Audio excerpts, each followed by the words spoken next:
Hello. जैसा कि आप लोग बोर्ड पे देख पा रहे होंगे, हम लोग का आज का टॉपिक क्या है। हम लोग का आज का टॉपिक है एक्सपोनेंट एंड पावर। ठीक है, सबसे पहले हम लोग समझेंगे what is exponent and power. उससे पहले हम लोग एक्सपोनेंट समझने का कोशिश करते हैं कि हम लोग का ये टर्म है क्या, आखिर हम लोग का ये टर्म है क्या। ठीक, तो एक्सपोनेंट को अगर समझने का बात करें तो आइए देखते हैं एक्सपोनेंट क्या है। एक्सपोनेंट है number of times a number is used, a number is used। ठीक है, अगर बात करें इसको समझने का, जैसे कि अगर हम यहाँ पे लिख दें b का पावर 12, तो अब देखिए ये क्या है, b into B into B into B dot dot dot कितना टाइम्स, 12 टाइम्स। देखिए हम लोग का डेफिनेशन वेरीफाई हो गया। कैसे हम लोग का डेफिनेशन कहता है, number of times A number is used. यहाँ पे क्या हुआ, ये b नंबर है, ये 12 टाइम्स यूज हुआ। b एक नंबर है जो कि 12 टाइम्स यूज हुआ, मतलब 1 2 3 12 टाइम्स, मतलब 12 बार। ठीक है, ये यूज में आया है, इसलिए हम लोग इसको कहते हैं कि एक्सपोनेंट। ठीक है, एक्सपोनेंट का हम लोग का क्लियर हुआ। अब देखिए पावर और एक्सपोनेंट हम लोग डिटेल से समझने की कोशिश करें तो हम लोग समझते हैं ऐसे हैं। इसको देखिए कैसे,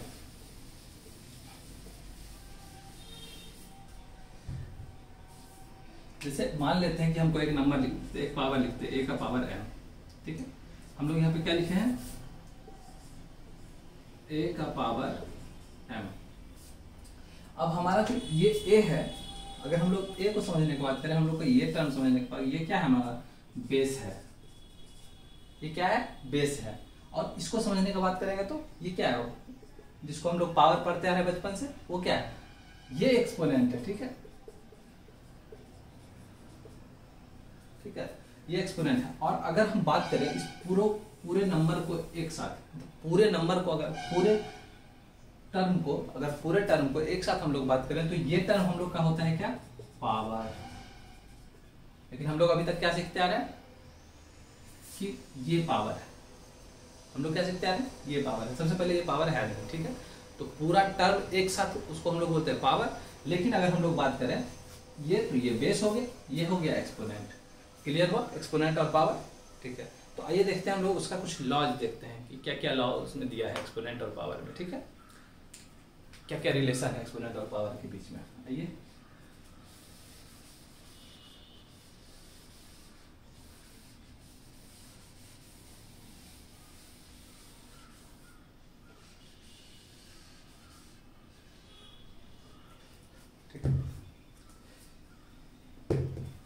जैसा कि आप देख पा रहे हैं, सबसे पहला हम लोग का लॉ क्या है, लॉज ऑफ एक्सपोनेंट में पहला लॉ क्या है, पहला लॉ कहता है a का पावर अगर m है इंटू a का पावर n है, तो हम लोग ये लिख सकते हैं a का पावर m प्लस n। अब हम एक वैल्यू रख कर इसको देखते हैं, हम लोग इसको वैल्यू रख के देखते हैं। अगर हम a का वैल्यू रख लेते हैं 2 और m का वैल्यू, a का वैल्यू क्या रखे हैं 2। ठीक है, और m और n का वैल्यू रखते हैं 1, n का 2। अब देखिए, ये देखिए a बेस में है, m एक्सपोनेंट है। ठीक है, तो अब अगर इसको हम समझने की बात करें तो अगर हम a का पावर 2 रख दें तो a हमारा क्या है, यहाँ पे a हमारा क्या है 2 है, तो वहाँ क्या है a का पावर m। तो हम लोग बताइए a की जगह पे 2 रखे हैं, m की जगह पे 1 रखे हैं। ठीक है, वापस से a की जगह पे 2, n की जगह पे 2। ठीक है, हम लोग ये रखेंगे। अगर ये देखेंगे, इसको हम सॉल्व करने की कोशिश करें तो क्या है 2 इंटू 2 2 जा 4 यानी 4 2 जा 8, हम लोग का ये 8 आया। अब हम लोग इस टर्म को समझने की कोशिश करें कि a का पावर m प्लस n आता है कि नहीं। अगर आता है तो ये वेरीफाई है। ठीक है, a का पावर a 2 है, m प्लस n। तो अगर हम लोग यहाँ पे m प्लस n कर रहे हैं तो इसका मतलब यही तो है कि 1 प्लस 2, और 1 प्लस 2 क्या होता है 3 होता है। 2 का पावर 3 कितना होता है, ये 8 होता है। देखिए ये और ये वेरीफाई हो गया। हम बात करें तो हम लोग का ये टर्म दोनों वेरीफाई हो गया। तो हम लोग ये लॉ समझ में आया क्या होता है। फर्स्ट लॉ क्या कहता है, a का पावर m इंटू a का पावर n अगर रहता है तो हम लोग उसको लिख सकते हैं a का पावर m प्लस n। ठीक है, तो अब लोग हम लोग देखेंगे कौन सा, सेकेंड लॉ।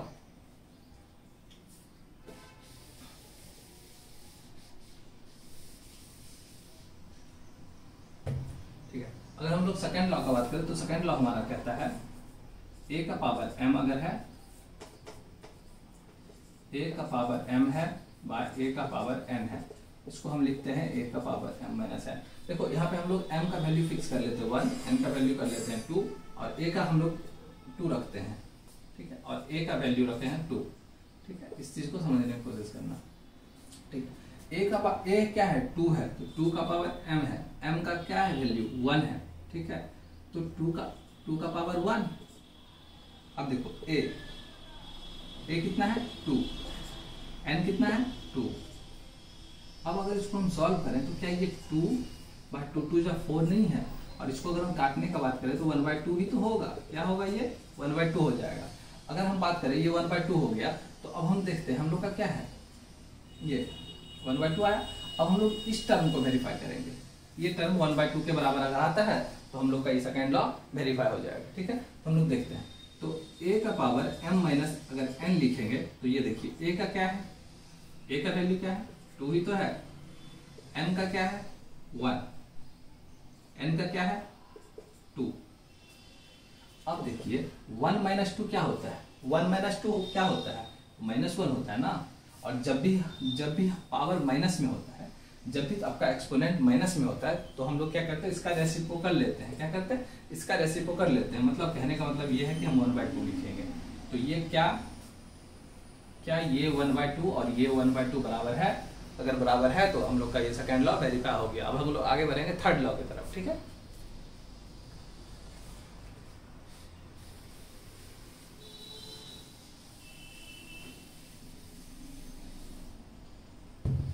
देखिए हम लोग का ये लॉ हो गया।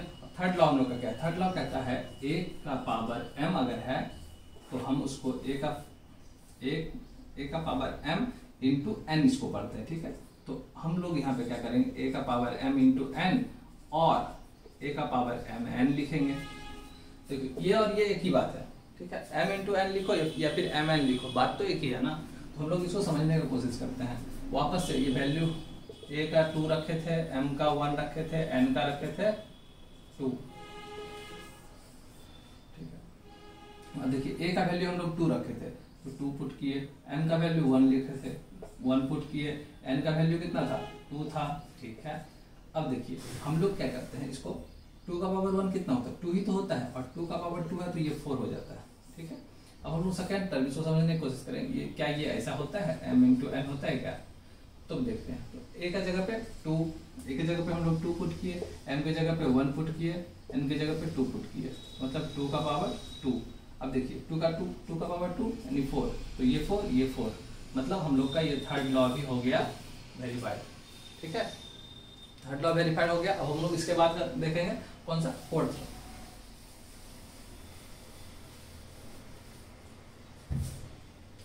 देखिए हम लोग का ये थर्ड लॉ हो गया। अब देखते हैं हम लोग ये फोर्थ लॉ। फोर्थ लॉ क्या कहता है a का पावर m अगर है इंटू b का पावर m है तो हम लोग लिख सकते हैं a b का पावर m।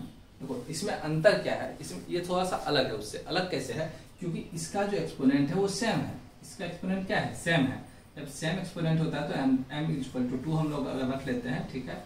तो और a और b का वैल्यू हम लोग अलग रखते हैं। यहाँ देखो a का वैल्यू अलग रख लेते हैं, a का वैल्यू 3 रख लेते हैं और b का कितना रख लेते हैं 5। अब चेक करते हैं तो a का वैल्यू कितना है 3 है, 3 का पावर 2 इंटू b यानी 5 का पावर 2, ठीक है। तो इसको हम लोग देखो 3 9 5 5 25। अब देखो इसको अगर हम लोग मल्टीप्लाई करने का काम करें तो हम लोग का ये कितना हो जाएगा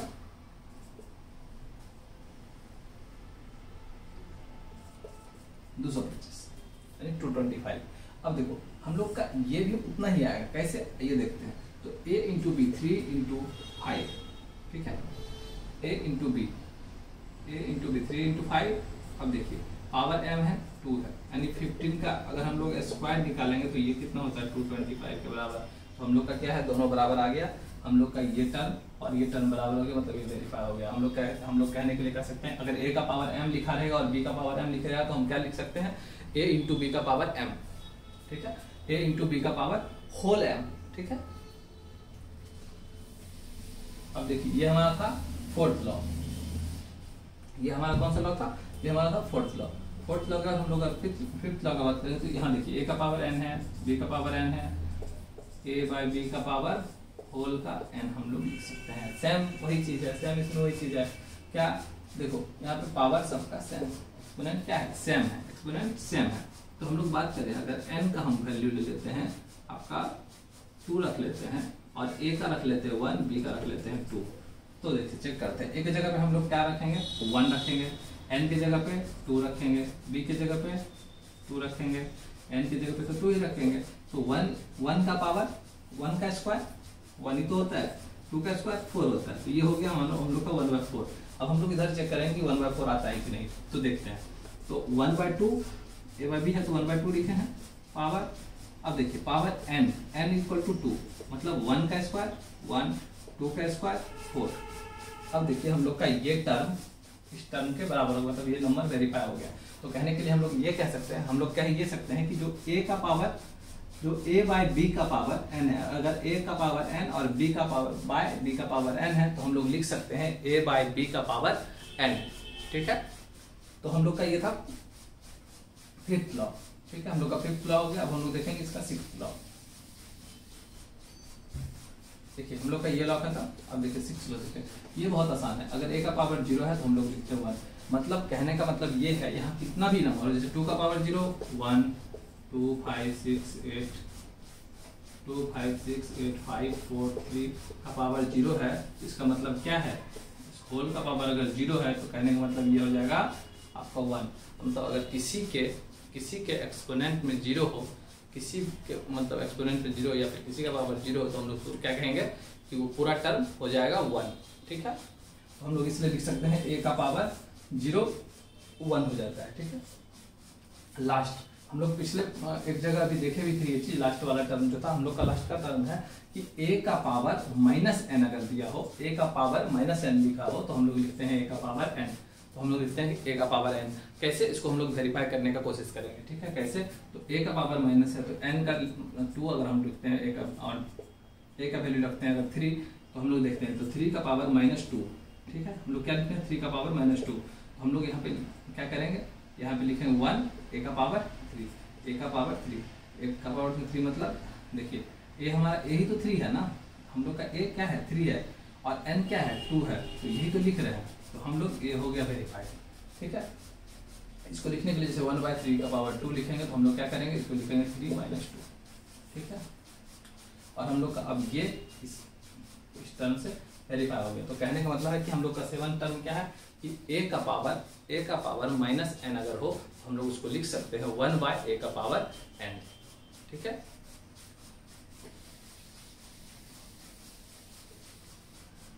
तो ये था हम लोग का एक्सपोनेंट एंड इट्स लॉ। ठीक है, और आज के लिए इतना ही।